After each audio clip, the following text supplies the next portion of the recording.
From the narrow streets of Mumbai to the quiet towns of Kerala, India hides stories darker than anyone could imagine. A land of over 1 billion people, filled with faith, tradition, and contrast, where wealth and poverty live side by side, where ancient beliefs meet the chaos of modern life.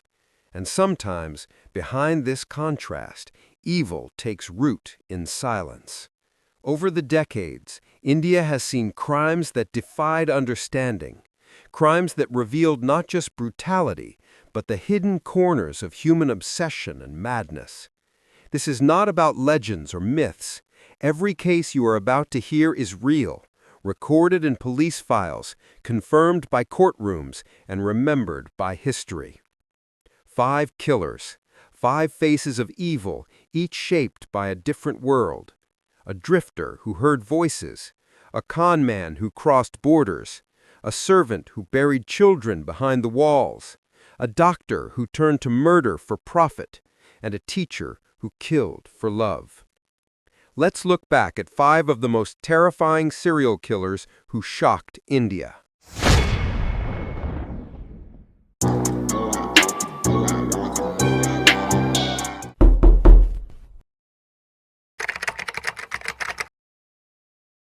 In the mid-1960s, Bombay was a city expanding faster than it could breathe. Behind its growing industries and bright lights stretched endless slums and railway tracks, packed with those who came to the city looking for work and found nothing but survival. At night, thousands slept on the streets, on sidewalks, near factories, and beside the train lines. They were nameless, invisible, and forgotten. That was where the killings began. Between 1965 and 1968, the city was gripped by a silent terror. Bodies of homeless men were discovered one after another in the same haunting condition, heads smashed with a blunt object, their meager belongings untouched. The first confirmed victim was Shankar Tukaram, a 45-year-old laborer found near the Matunga railway line on June 23, 1965. Within weeks, more bodies appeared in the same area: a child, a middle-aged man, an elderly beggar. The youngest was around 12 years old, the oldest close to 60. None had enemies, none were robbed. All were killed in their sleep. For months, police believed the murders were random street violence. But when the number of deaths crossed 40, it became clear that one man was hunting the city's poorest. Patrol units were posted along the tracks, detectives dressed as vagrants, and for the first time, the Bombay police tried to map crime scenes to look for patterns. The map showed a chilling route: from Ghatkopar in the east, through Kurla and Matunga, to the western slums of Dharavi, a moving trail of blood. Witnesses described hearing a metallic thud in the night, followed by silence. Some claimed they had seen a thin man walking alone with an iron rod, disappearing before dawn. Fear spread quietly through Bombay's underbelly. Newspapers gave the faceless killer a name: the Psycho of Bombay. By 1968, the city had reached a breaking point. More than 40 murders, no suspect, and no clear motive. Then, one August morning, a patrol team near Baikala railway station detained a ragged man loitering under a bridge. He carried nothing but a small iron rod and a torn bag. When questioned, he gave his name Raman Raghav. At first, police thought he was just another vagrant, but his calm manner and strange muttering drew attention. He spoke about evil people who needed to be cleansed. When detectives pressed him about the murders, he said something that stunned the room: "I kill when the voices tell me to." Investigators brought him in for formal questioning. They compared his footprints with impressions found at several crime scenes. The size and shape matched. A bundle of old clothes taken from him tested positive for human blood of the same type as several victims. and when police escorted him to multiple crime scenes, he pointed to the exact locations where the bodies had been found, describing details only the killer could have known. Once the evidence connected, the man's identity was slowly uncovered. Raman Raghav was born in 1929 in southern India, in a poor village in Tirunelveli district. He had grown up in a broken family, left school early, and spent his youth drifting between jobs: laborer, cleaner, petty thief. In the 1950s, he worked briefly for the railways, but was fired after being caught stealing. After that, he vanished into Bombay's underworld of homeless men and small-time criminals. He was in his mid-30s when the killings began.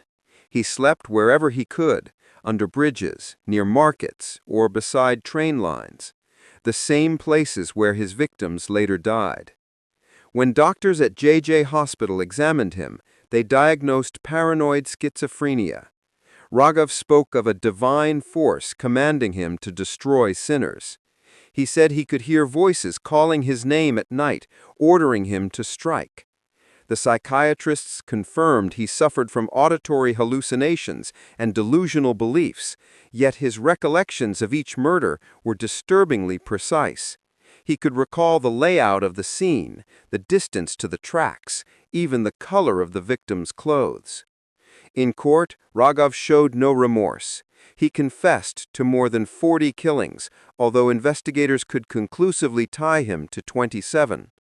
His methods were consistent: attack the sleeping, use a single blow to the skull, leave quietly, and move to a new area before sunrise. The trial concluded in 1969 with a death sentence, but after psychiatric evaluations confirmed his severe mental disorder, the High Court commuted it to life imprisonment. He spent the rest of his life under strict medical supervision and died in prison in 1995. The case forced India to rethink what it meant to understand crime and insanity. It was the first time the Bombay police dealt with a killer who murdered without profit, revenge, or motive, driven only by the hallucinations in his mind. It exposed how invisible the poor truly were, men who could vanish one by one without anyone asking why. And it taught investigators that sometimes the most dangerous predators are not the ones who hide in the shadows, but those already living among them, unseen. Raghav's capture ended the city's nightmare, but not its fear, because soon after his imprisonment, another predator would emerge, not from the slums, but from luxury hotels and tourist beaches. A man who smiled, charmed, and then killed. Charles Sobhraj, the Serpent. In the 1970s, Southeast Asia became a paradise for a new kind of traveler. They were young, free-spirited, and curious, backpackers from Europe, America, and Australia, following what was called the hippie trail. The route ran from Istanbul through India, Nepal, and Thailand, stretching to the beaches of Bali. They traveled cheaply, trusting strangers, trading stories for a place to sleep. Most carried passports, traveler's checks, and little else. And somewhere along that route, one man saw opportunity, not for adventure, but for murder. His name was Charles Sobhraj. He was born in Saigon in 1944, during the final years of French Indochina.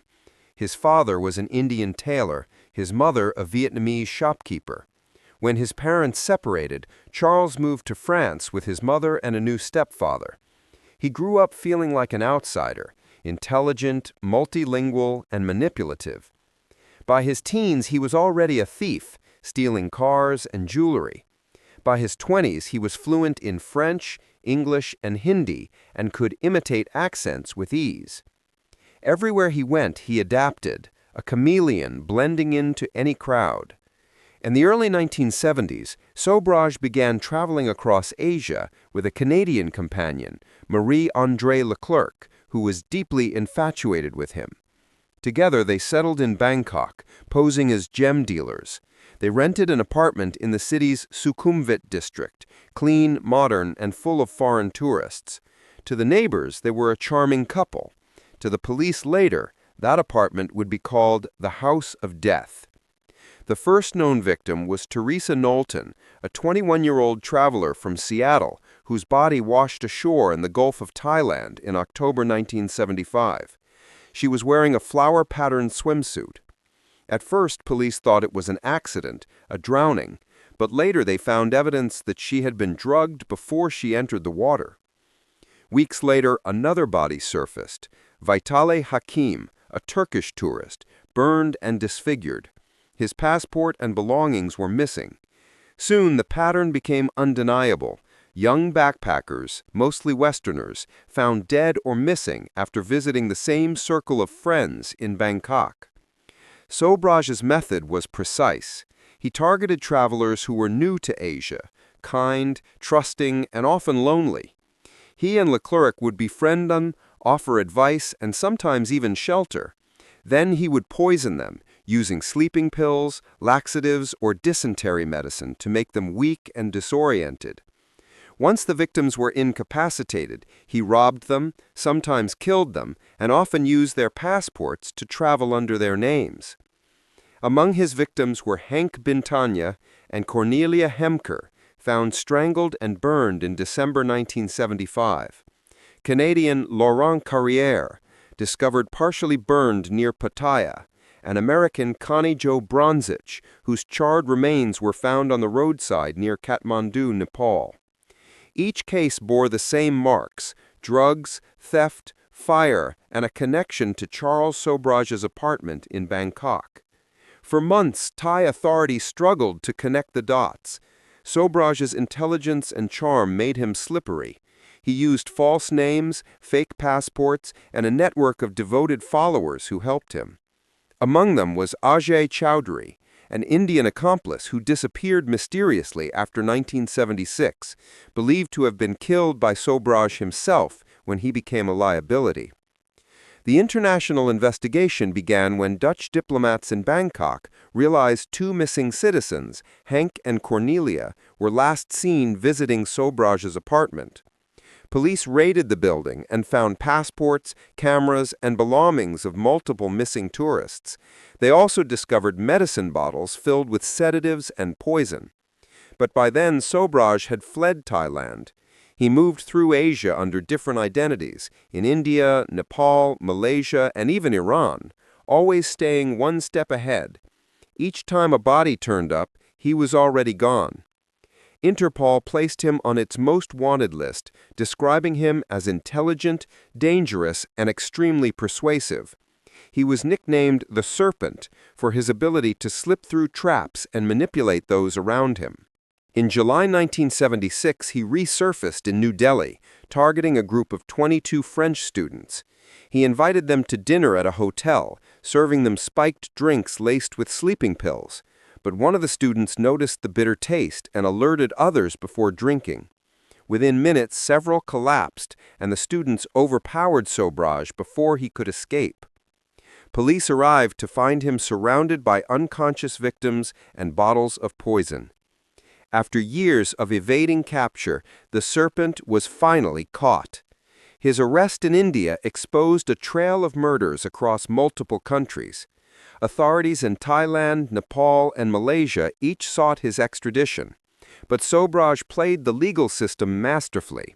He confessed selectively, denied strategically, and used India's slow court process to his advantage. In 1977, he was sentenced to 12 years in Tihar jail for the poisoning of the French students. From his cell, he lived comfortably, bribing guards, giving interviews, and studying law. He often smiled when reporters asked about the murders. He once said, "I am not a killer, I am a businessman." In 1986, just 2 years before his Indian sentence was to end, Sobhraj escaped from Tihar jail by drugging the guards with sweets laced with sleeping powder. He walked out unnoticed. The escape was deliberate. He wanted to be rearrested in India rather than extradited to Thailand, where he faced a death sentence. 2 weeks later, he surrendered publicly, ensuring that his prison term in India restarted, effectively keeping him safe from Thai prosecution. It was a manipulation only Charles Sobhraj could design: crime as strategy, time as protection. He was finally released in 1997 after 21 years in Indian custody. He returned to Paris, selling the rights to his story and enjoying celebrity status in certain circles. But in 2003, unable to resist the lure of notoriety, Sobhraj traveled to Nepal, where two of his victims had been found nearly 20 years earlier. Nepalese authorities, still holding old warrants, arrested him at a Kathmandu casino. In 2004, a Nepalese court convicted him for the murders of Kanijo Bronzic and Laurent Carrière, sentencing him to life imprisonment. Nearly 20 years later, in December 2022, due to age and health, he was released and deported to France, still unrepentant. Charles Sobhraj's crimes spanned continents. Police linked him to at least a dozen murders across Thailand, Nepal, India, and Malaysia, though investigators believe the true number could be much higher. What made him terrifying was not the scale of his killings, but his control, the ability to charm, deceive, and destroy without emotion.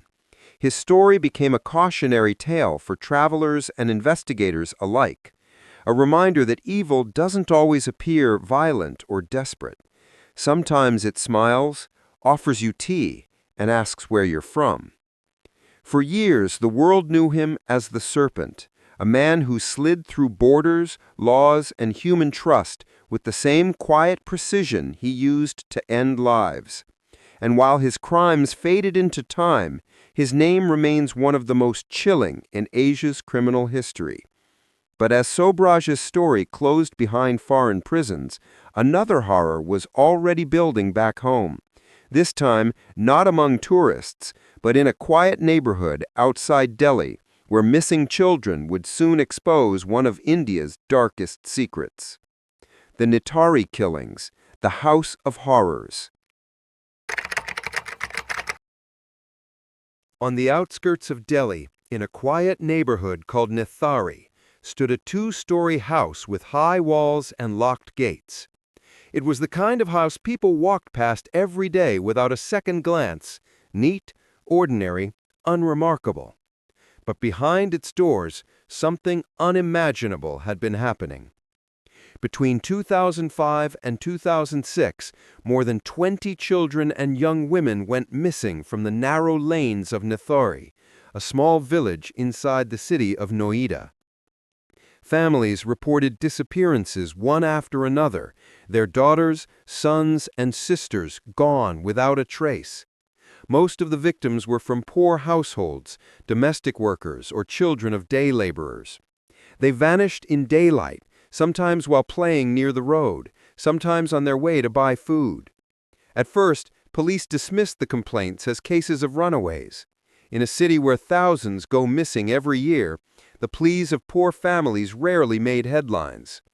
But when the disappearances continued, parents began protesting outside the local police station, holding faded photographs of their missing children.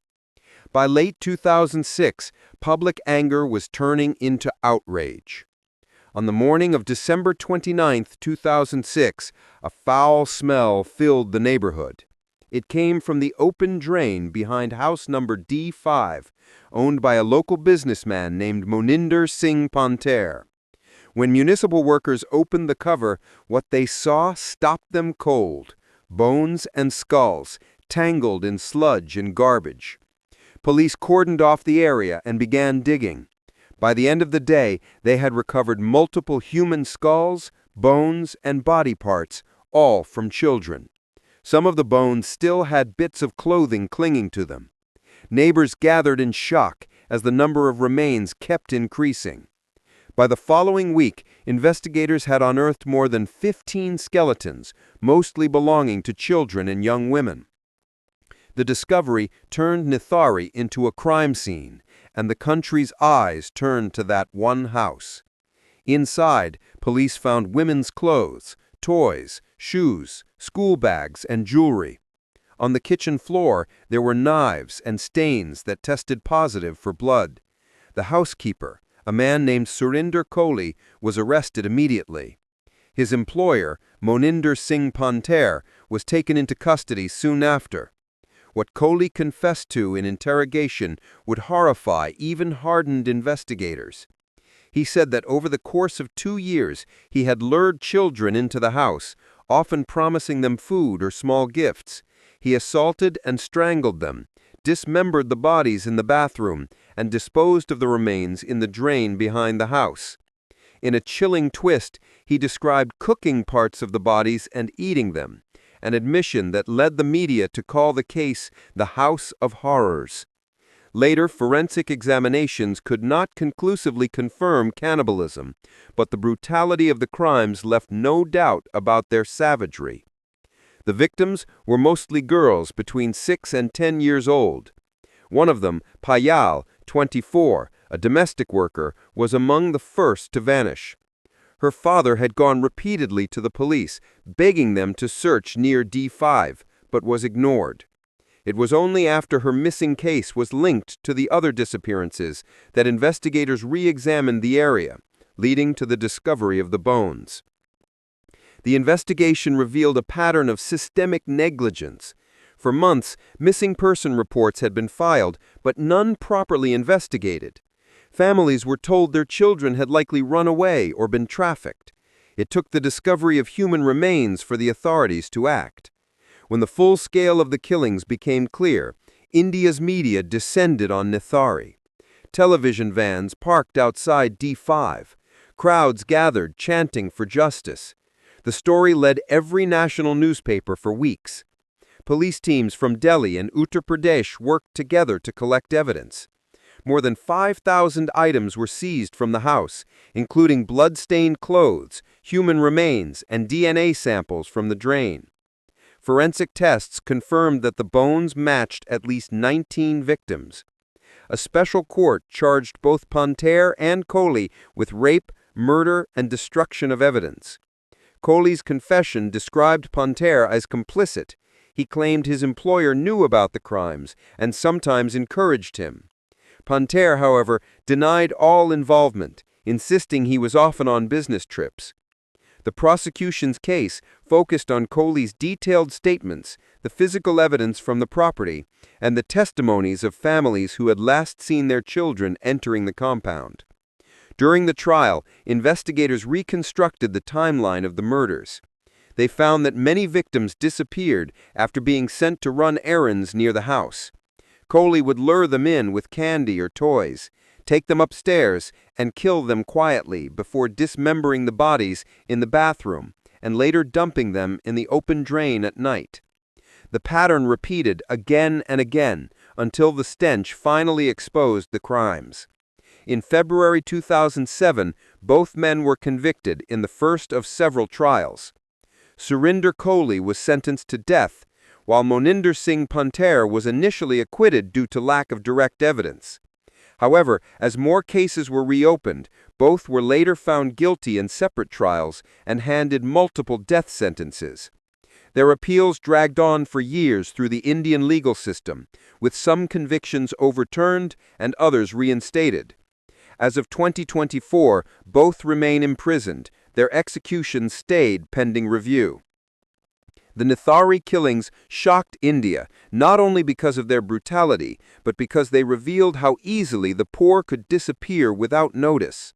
For months, the victims' families had gone unheard. If the bodies had not been discovered by accident, the crimes might never have been exposed. The case triggered major reforms in how missing children were tracked. It led to the creation of dedicated missing person units and prompted the Central Bureau of Investigation, the CBI, to establish national databases for child abductions. It also forced India to confront the darker question of class. Why crimes against the poor often receive attention only after tragedy becomes undeniable.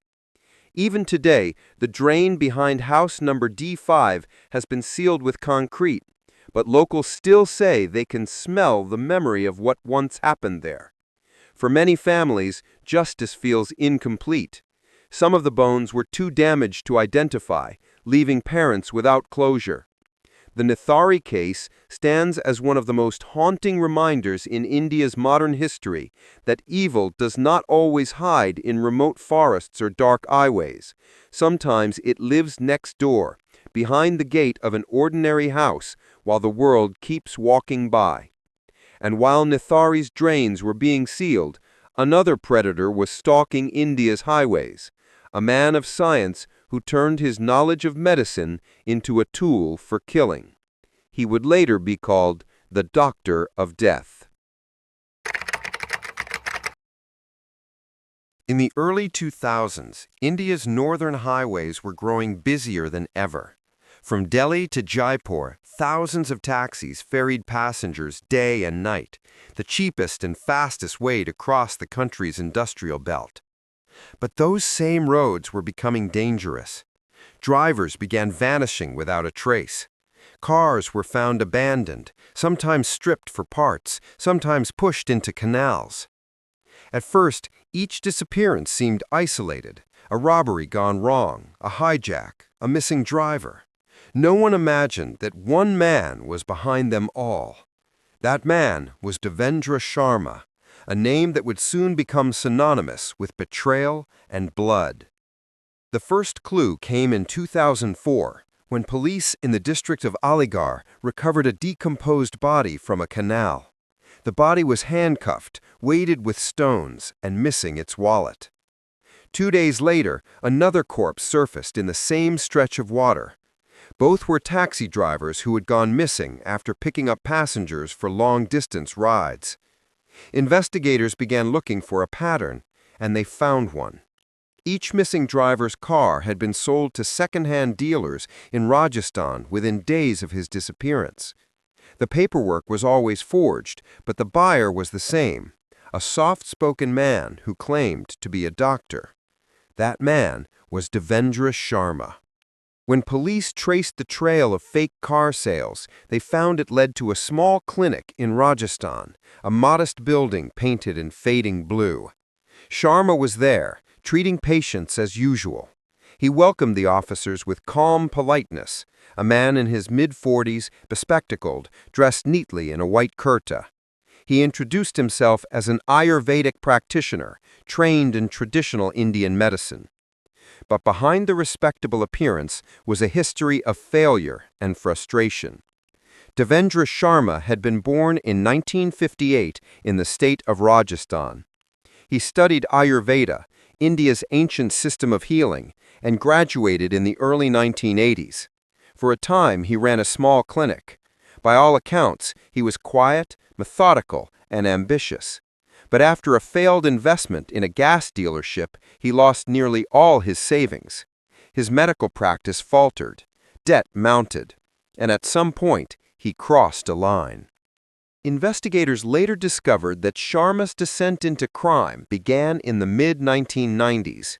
He first dabbled in the illegal trade of kidney transplants, arranging operations for wealthy clients using organs taken from poor donors under false pretenses.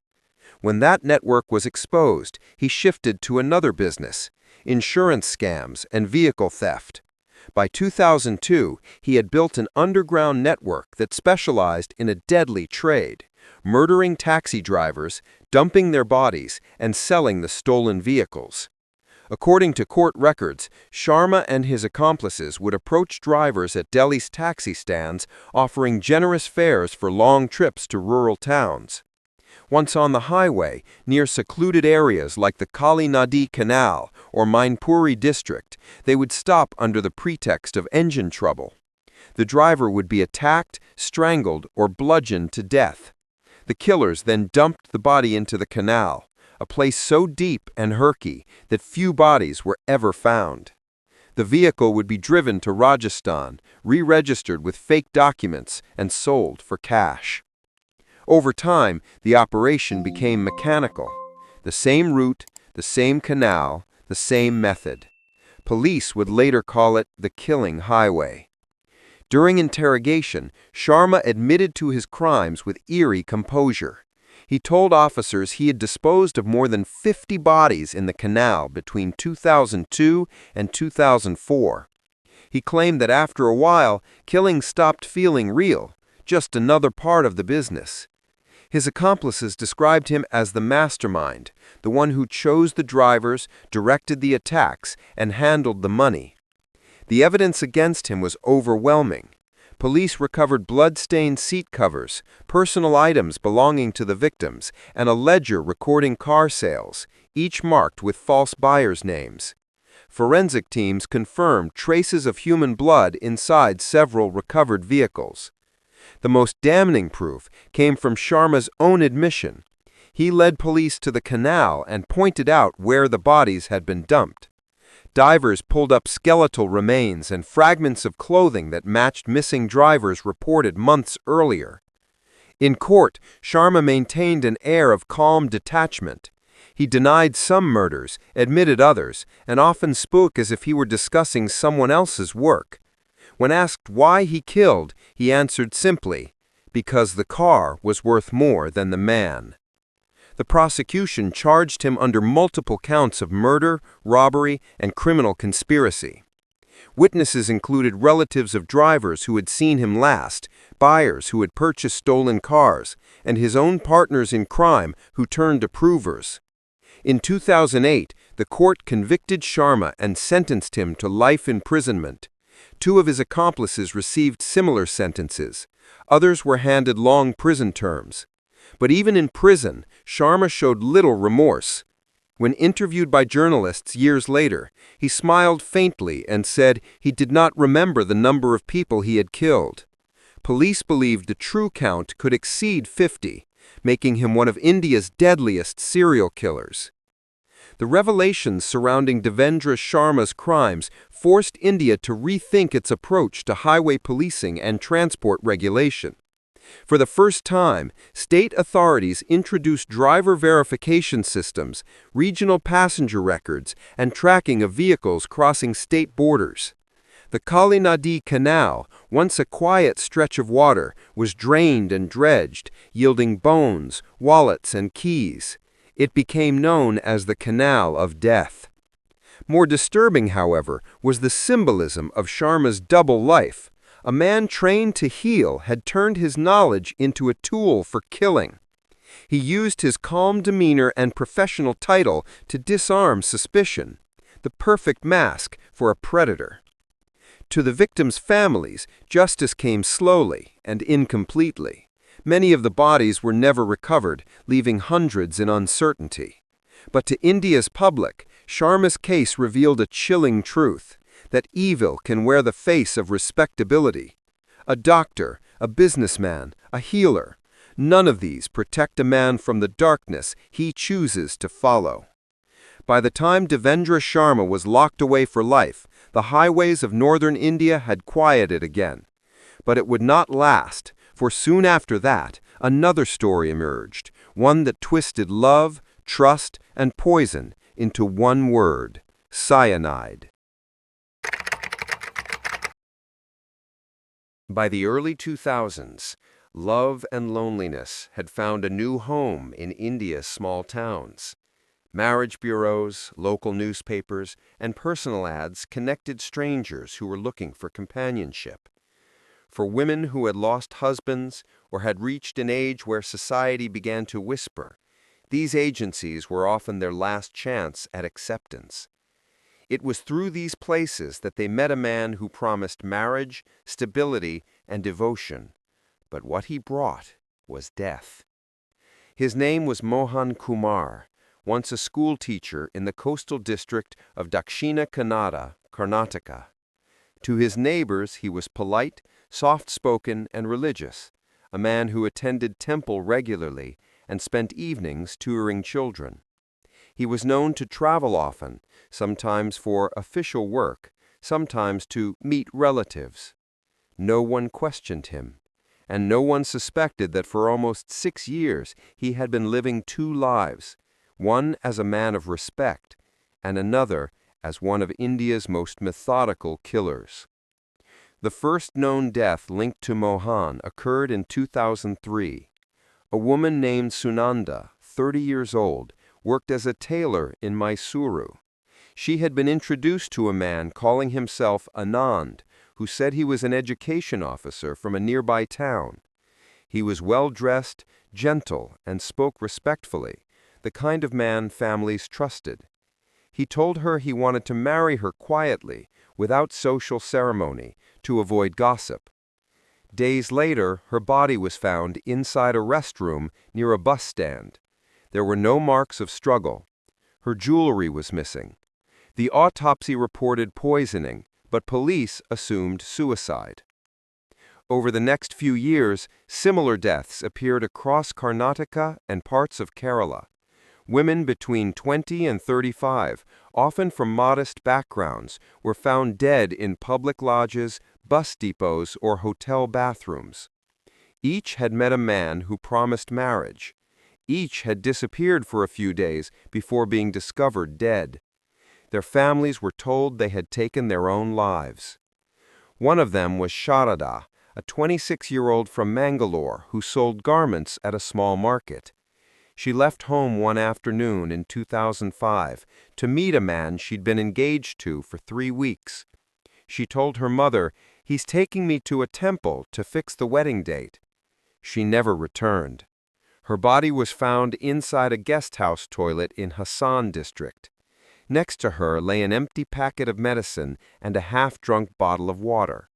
The coroner found traces of cyanide in her system.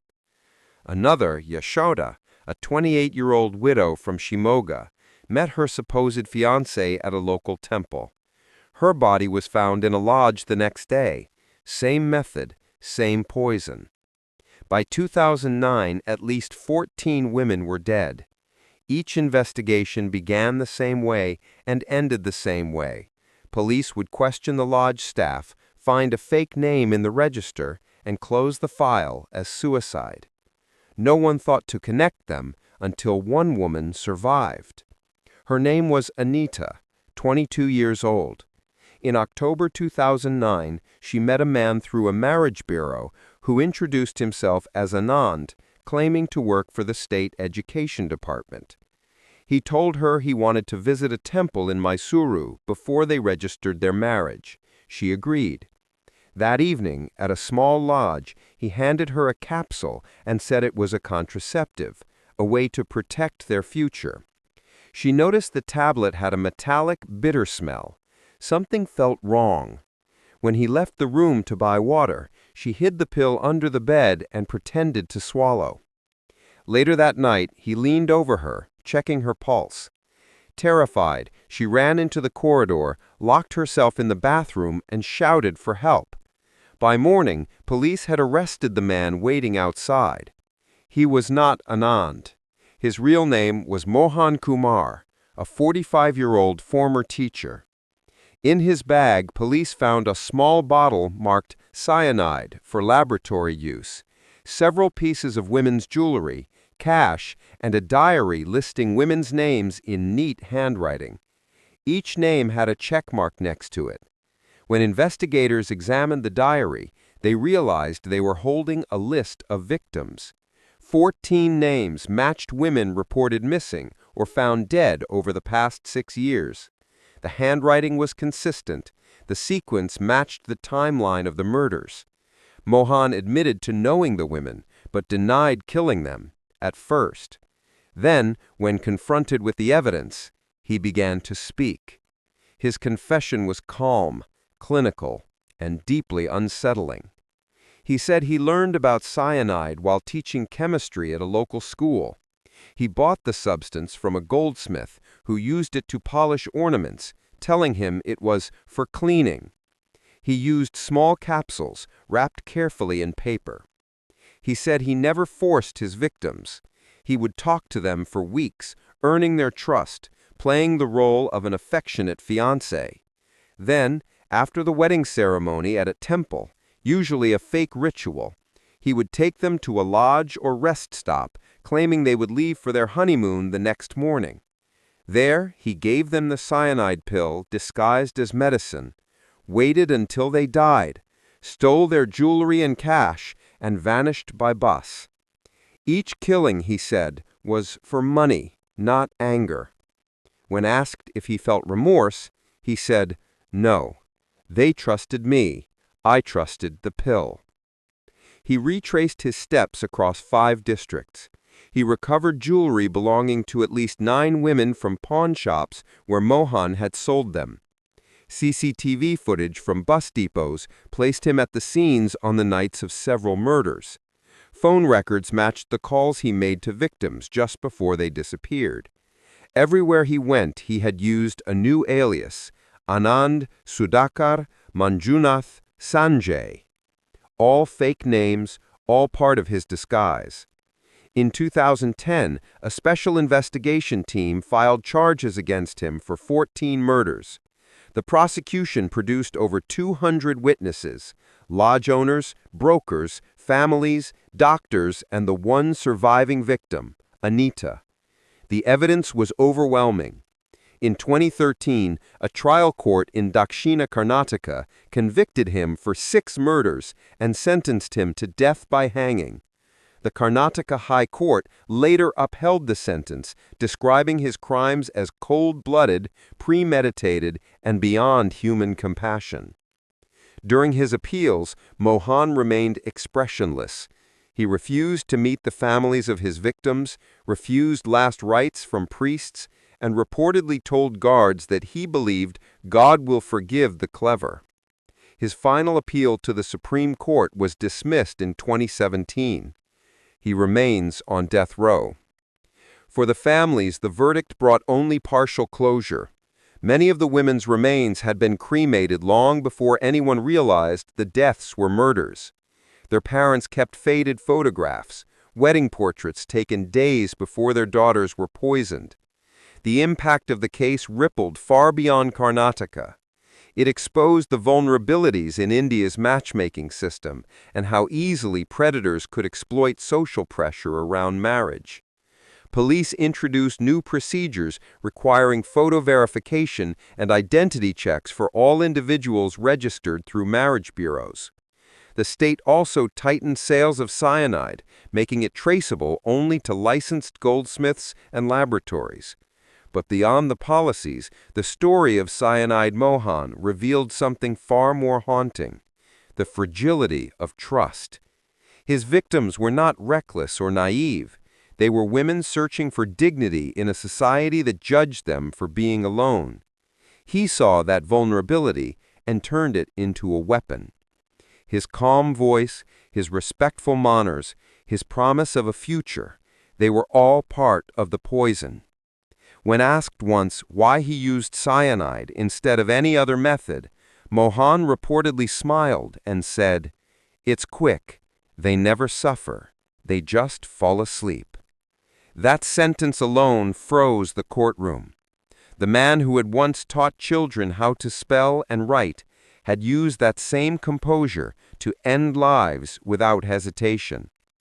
Today, in the dusty archives of Karnataka's Criminal Investigation Department, his case file remains one of the thickest, a testament to how one man turned love into a trap and trust into a death sentence.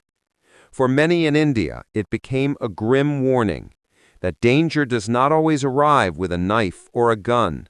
Sometimes it knocks on the door with flowers, a promise, and a wedding ring. And with Mohan Kumar's conviction, India's courts closed another chapter in its long history of serial killings. But each of these cases, from Bombay's silent streets to Bangkok's beaches, from Nithari's drains to Karnataka's lodges, revealed the same truth, that the face of evil changes, but it never disappears. Across decades and across cities, the stories of India's most notorious killers draw a map of horror that stretches from the crowded streets of Bombay to the quiet villages of the South. Each crime was born from a different world, yet all shared one thing: invisibility. Raman Raghav preyed on those who had nothing, men who slept on the pavement and whose deaths barely made the papers. His madness turned the city into a hunting ground and taught India that insanity could kill with reasoned precision. Charles Sobhraj crossed borders with ease, charming and killing tourists who came searching for peace.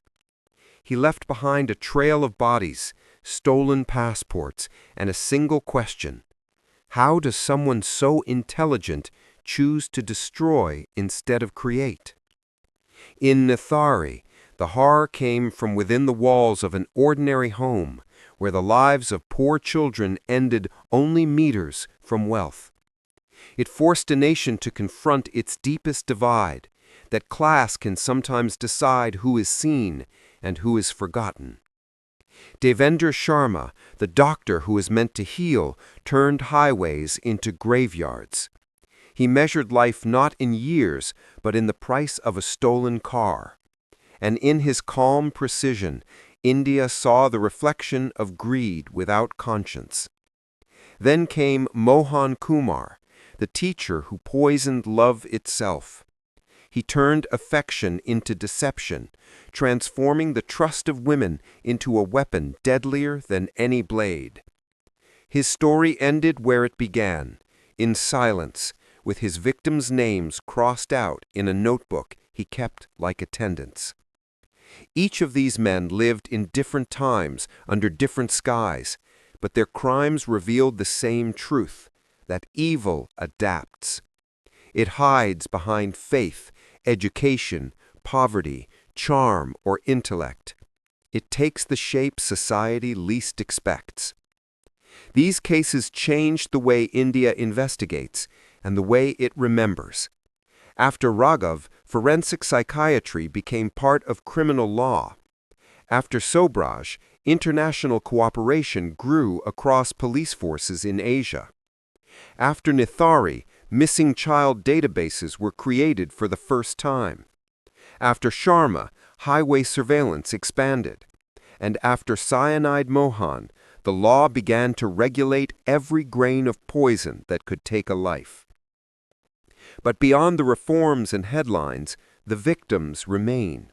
Their faces rarely shown, their stories often incomplete, yet they are the real center of this darkness. Men, women, and children who trusted, who hoped, who lived ordinary lives until someone decided they should not. India's true crime history is not only about the monsters who killed, but about the systems that failed to stop them in time. And perhaps that is what makes these stories most haunting, not just the evil that acted, but the silence that allowed it to grow. Even now, years later, the names echo quietly in files and archives: Raghav, Sobhraj, Kohli, Sharma, Mohan. 5 men who turned ordinary lives into warnings. 5 stories that remind us that darkness doesn't come from somewhere far away. It lives among us, waiting to be seen. And when the light finally finds it, it's already too late.